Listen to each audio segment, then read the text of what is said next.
2 മാസത്തിനിടെ ഇടുക്കിയിൽ ആനക്കലിയിൽ പൊലിഞ്ഞത് 4 ജീവനുകൾ. കടുത്ത വേനലിൽ കാട്ടാനക്കൂട്ടം കാടിറങ്ങുമ്പോൾ ഇടുക്കിയിൽ പെയ്തിറങ്ങുന്നത് കണ്ണീരിന്റെ വേനൽ മഴയാണ്. അടുത്ത ഇര ആരെന്ന ആശങ്കയിലാണ് വനമേഖലയോട് അതിരു പങ്കിടുന്ന ഗ്രാമങ്ങളിലെ ജനജീവിതം.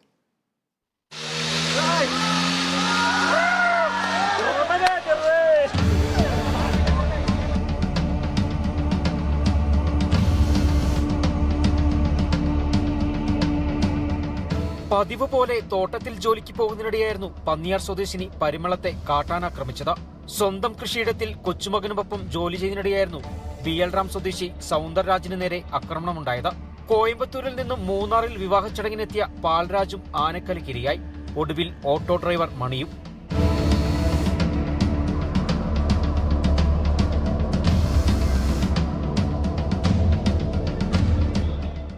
ആനയുടെ ആക്രമണത്തിൽ നിന്നും അത്ഭുതകരമായി രക്ഷപ്പെട്ടവരും നിരവധി. ഏതാനും മാസങ്ങളായി വനാതിർത്തിയോട് ചേർന്നുള്ള ഗ്രാമങ്ങളിൽ കാട്ടാനക്കൂട്ടങ്ങൾ പതിവ് സാന്നിധ്യമാണ്. പടയപ്പ റോഡിൽ മിക്കപ്പോഴുമുണ്ട്. വാഹനങ്ങൾ തടയുന്നതും പതിവ് കാഴ്ചയാണ്.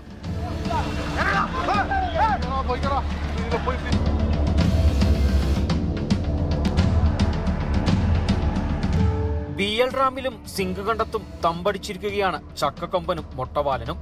കന്നിമലയെയും ഗുണ്ടുമലയെയും ഭീതിപ്പെടുത്തിയുമാണ് ഒറ്റയന്മാരും കാട്ടാനക്കൂട്ടങ്ങളും.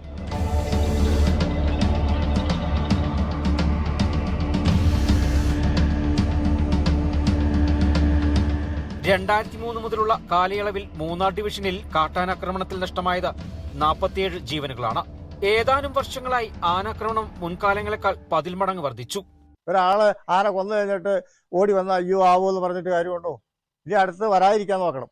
അവിടെ HNL യൂക്കാലി പ്ലാന്റ് സിസ്റ്റം പോലെ നല്ല ഒരു കൃഷിയില്ലാത്ത സ്ഥലം നിൽപ്പുണ്ട്. ആന അവിടെ കൊണ്ട് നിർത്തി സംരക്ഷിക്കാമെന്നല്ലേ. ഞങ്ങളൊക്കെ 50-70 വർഷം മുമ്പ് ഇവിടെ വന്ന ആൾക്കാരാണ്. ഞങ്ങളുടെ വല്യാപ്പന്റെ കാലത്തൊക്കെ വന്ന ആൾക്കാരാണ്. ഞങ്ങളോട് ഇന്നപ്പോൾ ഇറങ്ങി തരാൻ പറഞ്ഞ് ഞങ്ങൾ എങ്ങോട്ട് പോകും? ഓരോ തവണയും കാട്ടാനക്കൂട്ടങ്ങൾ ഇറങ്ങുമ്പോൾ ലക്ഷക്കണക്കിന് രൂപയുടെ കൃഷിനാശവും ഉണ്ടാവും. മാട്ടുപ്പെട്ടിയിലടക്കം വ്യാപാര സ്ഥാപനങ്ങൾക്കും ചിന്നക്കനാൽ 301 കോളനി ഉൾപ്പെടെ വീടുകൾക്കും ഉണ്ടാകുന്ന നഷ്ടങ്ങൾക്കും കണക്കില്ല. വനമേഖലയിൽ തീറ്റയില്ലാതായതോടെയാണ് ആനകൾ കാടുവിട്ട് ജനവാസ തോട്ടമേഖലകളിൽ തമ്പടിക്കുന്നതെന്നാണ് നാട്ടുകാരുടെ ആരോപണം. കാടും നാടും വേർതിരിച്ച് ട്രെഞ്ചും ഫെൻസിംഗും അടക്കമുള്ള സുരക്ഷാ നടപടികൾ സ്വീകരിച്ചില്ലെങ്കിൽ ആനക്കലിയുടെ കഥകൾ തുടർന്നുകൊണ്ടേയിരിക്കും. Bineesh Antony, Kerala vision news, Idukki.